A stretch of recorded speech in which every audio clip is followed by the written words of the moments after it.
അതാണ് പ്രയാസമുള്ളത്. വാപ്പയും ഉമ്മയുമായി തുടരാനാ പ്രയാസമുള്ളത്. ഏതുവരെ വാപ്പിമ്മയാണെന്നറിയോ?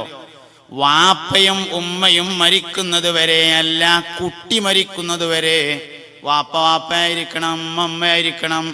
എൻ്റെ വാപ്പ എൻ്റെ ഉമ്മ എന്നുള്ള ബോധം വാപ്പി ഉമ്മി മരിക്കണവരുണ്ടായാ പോരാ, കുട്ടി മരിക്കുന്നത് വരെ ഉണ്ടായിരിക്കണം. അതിനല്പം പ്രയാസമുണ്ട്. വാപ്പ തല്ലും എന്നത് അഭിമാനാണ്. ശരിക്ക് ഞാൻ അങ്ങനെ ചെയ്യൂല, എൻ്റെ വാപ്പ തല്ലും. അതെന്താ ശരിക്ക്? വാപ്പ തല്ലും എന്നത് അഭിമാനത്തിന്റെ വർത്താനാണ്.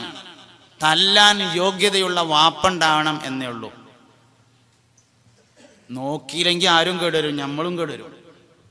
നോക്കാൻ ഒരാൾ അത്യാവശ്യമാണ്. മാതാപിതാക്കളെ മക്കൾ ബഹുമാനിക്കുന്നില്ലെങ്കിൽ മക്കളുടെ കുഴപ്പമില്ല. ബഹുമാനിക്കപ്പെടാനുള്ള അർഹത ഒരു മനുഷ്യനുണ്ടെങ്കിൽ അവനെ ബഹുമാനിച്ചിരിക്കും. വാപ്പാന്റെയും ഉമ്മാന്റെയും അർഹതയുടെ പ്രശ്നമാണത്, കുട്ടികളെ പ്രശ്നമല്ല. എല്ലാവരും മാതാപിതാക്കളോടുള്ള കടമകൾ പറയാറുണ്ട്. മക്കളോടുള്ള കടമ ഒന്ന് തിരിച്ചു പറഞ്ഞു നോക്കിയാൽ അറിയാം എങ്ങനെയുണ്ട്. ബഹുമാനപ്പെട്ട ഉമർ ഇബ്നുൽ ഖത്താബ് റളിയല്ലാഹു അൻഹുവിന്റെ അടുക്കൽ ഒരു സ്വഹാബി വര്യൻ വന്നിട്ട് തൻ്റെ കുട്ടിയെ കുറിച്ച് പരാതി പറഞ്ഞു. ചെക്കൻ പറഞ്ഞ കേൾക്കുന്നല്ല. ഉമർ ഖത്താബിന്റെ അടുക്കൽ ഒരാൾ വന്നിട്ട് പറഞ്ഞു. ഉമർ ഖത്താബ് റളിയല്ലാഹു അൻഹു ചോദിച്ചു, നീ നിന്റെ കുട്ടിക്ക് എന്താ പേരിട്ടിരിക്കുന്നത്? ഞാൻ അവന് ജ്വാൽ എന്നാണ് പേരിട്ടിരിക്കുന്നത് പറഞ്ഞു. അന്ന് ഞാൻ നേരാവൂല പറഞ്ഞു. വണ്ട് എന്നാണ് അതിൻ്റെ അർത്ഥം. വണ്ട് എന്നാണ് അതിൻ്റെ അർത്ഥം. ആ പേരിട്ട അവന് നേരാവൂ എന്ന് പറഞ്ഞു സയ്യിദുനാ ഉമർ ഇബ്നുൽ ഖത്താബ് റളിയല്ലാഹു അൻഹു. അതുകൊണ്ട് മാതാപിതാക്കൾ തന്നെയാണ് കുട്ടികൾ എന്താവണം എന്താവണ്ടെന്ന് തീരുമാനിക്കുന്നത്.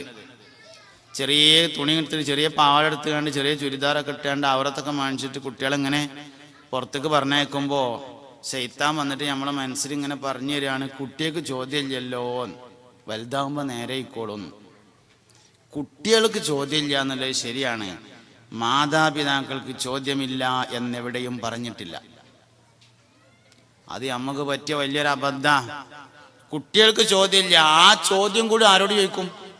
വാപ്പാടുമ്മാരോടും ചോദിക്കും, മാപ്പാനോടും ഉമ്മാനോടും ചോദിക്കും. അതുകൊണ്ട് വകതിരിവുള്ള കുട്ടിയെ, അല്പം പുടിയറച്ച കുട്ടിയെ ഔറത്ത് മറക്കാതെ പൊതുനിരത്തിലേക്ക് ഇറക്കിയിട്ട് ആ കുട്ടി ജീവിതത്തിൽ ആ ശൈലി തുടർന്നാൽ അത് കാരണം മാതാപിതാക്കൾ ശിക്ഷിക്കപ്പെടുമെന്ന കാര്യം തീർച്ചയാണ്. വ്യഭിചാരം ഗൗരവം കുറഞ്ഞുകൊണ്ടിരിക്കുകയാണ്. വ്യഭിചാരം ഗൗരവം കുറഞ്ഞുകൊണ്ടിരിക്കുകയാണ്. വ്യഭിചരിച്ച പുരുഷനും വ്യഭിചരിക്കപ്പെട്ട സ്ത്രീക്കും ഒരേ ശിക്ഷയാണ്. നാളെ മഹ്ശറയിൽ നല്ലോണം ശ്രദ്ധിച്ചോളി. ഗുഹ്യത്തിലൂടെ ഒരു ചലമലിപ്പിച്ചുകൊണ്ട് നാളെ മഹ്ശറയിൽ ഹാജരാക്കപ്പെടുന്നതാണ്. നരകത്തിൽ അവന്റെ അവളുടെ തൊട്ടടുത്തുള്ള ആൾ അവരെ ആക്ഷേപിച്ചുകൊണ്ടിരിക്കും, ദുർഗന്ധം കാരണം. നരകത്തിൽ അടുത്തുള്ള ആള്. ولا يزنون ومن يفعل ذلك يلقى ثاما يضاعف له العذاب يوم القيامة ويخلد فيه مهانا إلا من تاب وآمن وعمل عملا صالحا فأولئك يبدل الله سيئاتهم حسنات. ഖേദിച്ചു മടങ്ങിയിട്ടില്ലെങ്കിൽ പരാജയമാണ്. വ്യഭിചാരം എന്ന് പറഞ്ഞാൽ ഗുഹ്യം കൊണ്ടുള്ള വ്യഭിചാരം മാത്രല്ല, നേത്ര വ്യഭിചാരത്തിനും ശിക്ഷ തന്നെയാണ്, സ്പർശന വ്യഭിചാരത്തിനും ശിക്ഷ ഇതുതന്നെയാണ്, സംസാര വ്യഭിചാരത്തിനും ശിക്ഷ ഇതുതന്നെയാകുന്നു. വ്യഭിചരിച്ചവനും വ്യഭിചരിക്കപ്പെട്ടവൾക്കും ഒരേ ശിക്ഷയാണ്. നീ ഔറത്ത് വെളിവാക്കിയിട്ട് നടക്കുമ്പോ ഒരാള് നിന്നെ നോക്കിയാൽ അവനും ശിക്ഷ തന്നെയാണ്, നോക്കപ്പെട്ട നിനക്കും ശിക്ഷ തന്നെയാണ്. അനക്കും അതന്നെ ശിക്ഷ, ഓനും അതന്നെ ശിക്ഷ, രണ്ടാൾക്കും ഒരേ ശിക്ഷയാണ്. ശിക്ഷയിൽ ആർക്കും ഇളവില്ല. ഏത് ശിക്ഷ ഇളവ് ചെയ്താലും വ്യഭിചാരത്തിന്റെ ശിക്ഷക്ക് ഇളവില്ല, അത് ഇരട്ടിയാണ്. യുളാഫു ലഹുൽ അദാബു യൗമൽ ഖിയാമ. വ്യഭിചാരിക്ക് ശിക്ഷ നാളെ ഖിയാമത്ത് നാളിൽ ഇരട്ടിയാക്കി കൊടുക്കുന്നതാണെന്ന് വിശുദ്ധ ഖുർആൻ. അതുകൊണ്ട് നീ ഔറത്ത് കാണിച്ചാൽ നിന്നെ നോക്കുന്നവനും ശിക്ഷയുണ്ട്, നിനക്കും ശിക്ഷയുണ്ട്. എന്തിനാ വെറുതെ വ്യഭിചരിക്കുന്നത്? നമ്മൾ ഈ ദുന്യാവിലാകെ കുറഞ്ഞ കാലം നമ്മൾ മനസ്സിലാക്കിയത് ഗുഹ്യ വ്യഭിചാരം മാത്രമേ വ്യഭിചാരമുള്ളൂ എന്നാണ്. കല്യാണത്തിന്റെ തലേ ദിവസം രാത്രി പന്തലിൽ സ്വന്തം മകളെ അണിയിച്ചൊരുക്കി മുടി കാണിച്ച് നിർത്തിക്കൊടുക്കുന്ന, വരുന്നവർക്കൊക്കെ സംസാരിക്കാൻ അമ്മായിയുടെ മകന്റെ പേരക്കുട്ടിക്ക്, എളാപ്പാനെ കെട്ടിച്ചോടുന്നു വരുന്ന ആൾക്കാർക്ക്, അവർക്കൊക്കെ കാണാൻ വേണ്ടി നേത്ര വ്യഭിചാരം ചെയ്യാൻ വേണ്ടി മുല്ലപ്പൂവും ചൂടിയിട്ട് അണിയിച്ചൊരുക്കി പന്തലിൽ നിർത്തി കൊടുക്കുന്ന വാപ്പയും ഉമ്മയും വ്യഭിചാരത്തിന്റെ ശിക്ഷ അനുഭവിച്ചാൽ മതിയാകില്ല, വ്യഭിചാരശാല നടത്തിയതിന്റെ ശിക്ഷ അനുഭവിക്കേണ്ടി വരും. എന്താ അതുകൊണ്ടൊക്കെ ഉള്ള മേച്ചം? നമ്മൾ നന്നാകാത്തിന് ആരും പറഞ്ഞിട്ട് കാര്യമില്ല, നമ്മളെ കുഴപ്പമാണിത്, വേറെ ആരും കുഴപ്പമില്ല. ദീൻ എന്ന് പറഞ്ഞത് പള്ളിയിൽ മാത്രമുള്ളതല്ല, അത് നമ്മുടെ വീട്ടിലും, അത് നമ്മുടെ നാട്ടിലും, അത് നമ്മുടെ യാത്രയിലും, കല്യാണത്തിലും, കാനോത്തിലും, നമ്മുടെ സൽക്കാരത്തിലും എല്ലാം നിൽക്കേണ്ടതാണ് പരിശുദ്ധ ഇസ്ലാം. അത് പ്രായോഗികമാണ്, എല്ലായിടത്തും പ്രായോഗികമാണ്, എല്ലായിടത്തും ഫിറ്റാണ്. ലജ്ജയെ മതത്തിന്റെ ഭാഗമായി പഠിപ്പിക്കുന്ന ഏക പ്രത്യയ ശാസ്ത്രമാണ് ദീനുൽ ഇസ്ലാം. ലോകത്ത് വേറെ ഒരു മതവും ഹയാ എന്നത് വിശ്വാസത്തിന്റെ ഭാഗമായി ചർച്ച ചെയ്തിട്ടില്ല. ലജ്ജ ഈമാന്റെ ഭാഗമായി ഇസ്ലാം ദീൻ മാത്രമേ ചർച്ച ചെയ്തിട്ടുള്ളൂ, വേറെ എവിടെയും ചർച്ച ചെയ്തിട്ടില്ല. അതുകൊണ്ട് സ്ത്രീകൾക്കിടയിൽ നിന്ന് ഹയാ എന്ന ലജ്ജ എടുത്തു പോകുന്നുണ്ടോ എന്ന് നിരീക്ഷിക്കണം. സോഷ്യലിസ്റ്റുകൾക്ക് അത് അറിയേണ്ട കാര്യമില്ല, കാരണം അവർക്ക് ലജ്ജ ചർച്ചാ വിഷയമല്ല. ഇത് ഈമാനുള്ളവർക്കല്ലാതെ വേറെ ആർക്കും പറഞ്ഞോട്ട് മനസ്സിലാവൂല, കാരണം അത് ഈമാനിൽ കണക്റ്റഡ് ആണ് ലജ്ജ. അൽ ഹയാഉ ശുഅബത്തും മിനൽ ഈമാൻ, ഹബീബുനാ റസൂലുള്ളാഹി. ലജ്ജ ഈമാന്റെ ഭാഗമാകുന്നു എന്ന് മുഹമ്മദ് മുസ്തഫ സല്ലല്ലാഹു അലൈഹി വസല്ലമ തങ്ങൾ പഠിപ്പിച്ചിട്ടുണ്ട്. ഞാന് നിങ്ങളുടെ കൂട്ടത്തിൽ കല്യാണം കഴിഞ്ഞു കൊണ്ടുവന്ന പുതുക്ക പെണ്ണിനേക്കാൾ ലജ്ജയുള്ളവനാണെന്ന് ത്വാഹ നബി സല്ലല്ലാഹു അലൈഹി വസല്ലം. ഭയങ്കര ലജ്ജയായിരുന്നു നബി തങ്ങൾക്ക്.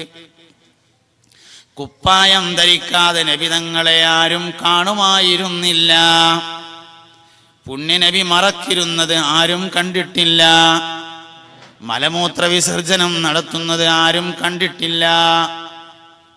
അങ്ങനെയാണ്. ജാഹിലിയ്യ കാലഘട്ടത്തിൽ പോലും നബി തങ്ങളുടെ ഔറത്ത് കണ്ട മനുഷ്യർ ഇല്ല. കാബം പുതുക്കി പണിയുന്ന സമയത്ത് കല്ല് കൊണ്ടുപോവാൻ വേണ്ടി എല്ലാവരും വസ്ത്രം അഴിച്ചുകൊണ്ട് തിരികെയാക്കിയപ്പോഴും നബി തങ്ങൾ അങ്ങനെ ചെയ്തിട്ടില്ല. അങ്ങനെയാണ്. നുബുവത്തിന്റെ മുമ്പ് പോലും പുണ്യനബിയുടെ ഔറത്ത് ആരും കണ്ടിട്ടില്ല. സയ്യിദത്തുനാ ആയിഷത്തു സിദ്ദീഖ റളിയല്ലാഹു അൻഹാ പറഞ്ഞു, ഞാൻ നബി തങ്ങളോടൊപ്പം ദീർഘനാൾ ജീവിച്ചിട്ടും എന്റെ കാണാൻ പറ്റാത്ത ഭാഗം നബി തങ്ങളോ, നബി തങ്ങളുടെ കാണാൻ പറ്റാത്ത ഭാഗം ഞാനോ കണ്ടിട്ടില്ല. ആദാബുൽ ജിമായിൽ ഏറ്റവും പ്രധാനപ്പെട്ട ഒരു ഭാഗമാണ് ഒരു പുതപ്പിനടിയിൽ കിടന്നുകൊണ്ടാണ് ജിമാ ചെയ്യേണ്ടത് എന്ന്. അങ്ങനെയാണ്, ഒരു പുതപ്പിനടിയിലാണ് ജിമാ ചെയ്യേണ്ടതെന്ന് ആദാബുൽ ജിമായിലെ ഏറ്റവും പ്രധാനപ്പെട്ട ഭാഗമാണ്. സ്വഹാബത്തിന്റെ ചരിത്രത്തിൽ കാണാം, പൂച്ചയെ പോലും അകത്ത് നിന്ന് പുറത്താക്കിയതിനു ശേഷം മാത്രമേ ഭാര്യ ഭർത്താക്കന്മാർ ഒന്നിച്ച് കിടക്കാറുള്ളൂ എന്ന് ചരിത്രത്തിൽ കാണാം. പൂച്ചയെ പോലും പുറത്താക്കിയിട്ട്, അതാണ് ലജ്ജ എന്ന് പറയുന്നത്. ലജ്ജ എടുത്തുപോയി, അതാണ് നമ്മളെ ഏറ്റവും വലിയ പ്രശ്നം. ഈമാനിൽ കണക്ട് ചെയ്ത ലജ്ജ എടുത്തുപോയിട്ടുണ്ട്. ആണുങ്ങളുടെ നിന്നും പോയി, പെണ്ണുങ്ങളുടെ നിന്നും പോയി, എല്ലാവരുടെ നിന്നും പോയി. നമ്മളെ ഏറ്റവും വലിയൊരു ശ്രമം വേണ്ടത് ലജ്ജ തിരിച്ചു കൊണ്ടുവരാനാണ്. കാരണം ഇസ്ലാം ദീനിലല്ലാതെ വേറൊരു മതത്തിലും ഹയാ ആവശ്യമുള്ളതാണ് എന്ന ചർച്ചയില്ല.